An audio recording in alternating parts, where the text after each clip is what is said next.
on? How y'all doing today? My first video this morning is going to be about the Chicago Bulls Last Stands parts 3 and 4, my review and my take. This one was focusing on Dennis Rodman and Phil Jackson. Dennis Rodman was the precursor to load management. And Dennis Rodman, you got to love him. When he told Phil Jackson, hey, I need a break. Scotty's back. Because remember, Scotty was injured and holding out and etc. Came back. He's like, I need to go to Vegas. I need to clear my head for 48 hours. You couldn't imagine that today, could you?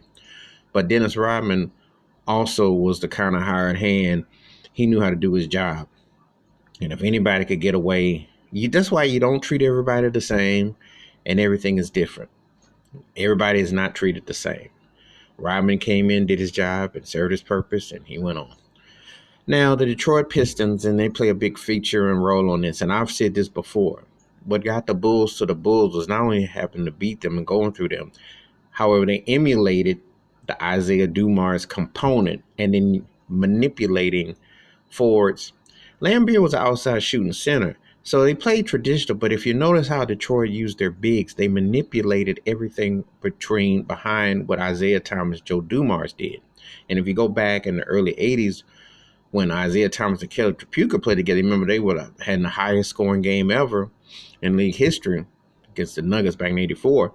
They always were using that combo. And then Vinny Microwave Johnson and remember Adrian Dantley.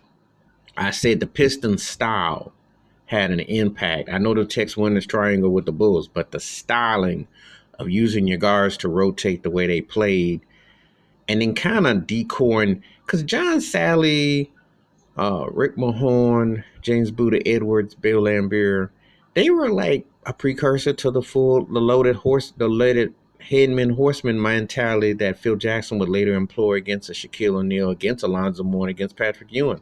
He didn't have a true center per se outside after Bill Cartwright, but he had guys who could play and throw bodies, and he utilized a lot of what Chuck Daly's schemes were.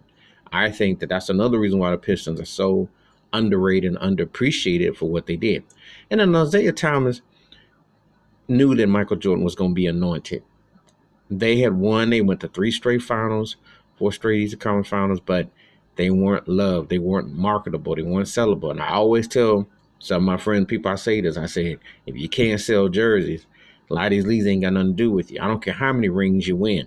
This is one of the few times I'm going to put the Pistons and the Spurs in the same bag, but ask yourself, there's nothing bad or negative you can say about the San Antonio Spurs and Tim Duncan during his 5 rings and all that with Popovich, but their style ain't pretty, and pretty don't sell. And that is a reality that when you watch these Pistons, I can respect the way the Pistons played. They did what they were allowed to do, and that's how they did it. And that was a different league in time. You can't compare eras because guys was getting knocked out. And then when I think about LeBron James and so many people that flopped and how that acting and went on years later, they never would have made it. The Bad Boys would have kept them in concussion protocol, kept them turkeys like laid out, like wrestling. They'd have been out. They'd have tapped out. Like, remember Sting, the wrestler, put you in the figure 4? A lot of these cats today would have been figure 4, tapped out. They weren't coming back. So, Phil Jackson, his philosophy, his styling, he replaced Doug Collins. He worked his way from assistant coach, etc. And Jerry Krause saw something special, and he was a good on the fly student, learning, and was ended up being a better overall coach than what Doug Collins, because Doug Collins was catering and kissing up to Michael Jordan. Feels like you got to get that rotation through Scotty, and you got to trust your teammates to win. He did the same thing when he came out to the Lakers. He told Kobe Bryant day 1, Shaq is the captain, run it through. Make Derek Fisher accountable, make Rick Fox, you guys have got to get touches, you got to play. In Chicago, B.J. Armstrong, Horace Grant, then later on with Rodman, and then with Tim Paxson, and then Kerr. Guys got to come up big. Don't be afraid to take the big shot. Play your role. Do what you do. Ron Harper, Tony Kukoc. So Phil Jackson is why he's on that Mount Rushmore of great coaches. He understands utilizing it all. And how he communicated with Rodman, and you saw the results. But this is in the whole Detroit Pistons. I'm going to tell you something. This Chicago Bulls documentary is better than anything else on TV right now. Must see. It's got it all. Sex, lies, drugs, rock and roll, the whole 9.